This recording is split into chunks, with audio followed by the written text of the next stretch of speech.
Delhi BJP ने SIR के आसपास इस्लामोफोबिया फैलाने की मुहिम चलाई।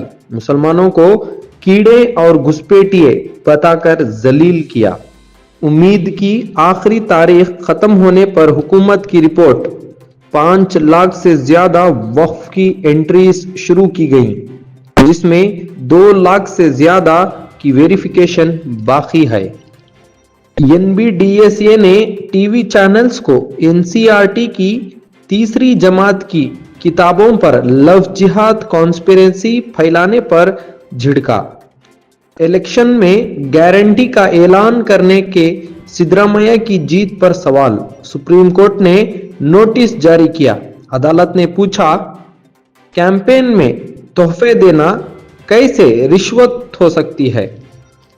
कल्याण कॉलेज में नमाज पढ़ने पर मुस्लिम तलबा को परेशान करने के बाद मुल्तिखा मजहबी वफाद ने कार्रवाई का मुतालिबा किया। कर्नाटका के मंगलूर में कांग्रेस के कारकुन का कत्ल, आरएसएस पर पाबंदी लगाने की अनवर सादत की अपील।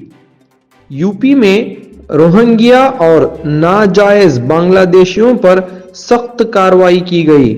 वजीर आला योगी आदित्यनाथ ने मरकजी हुकूमत को बताया,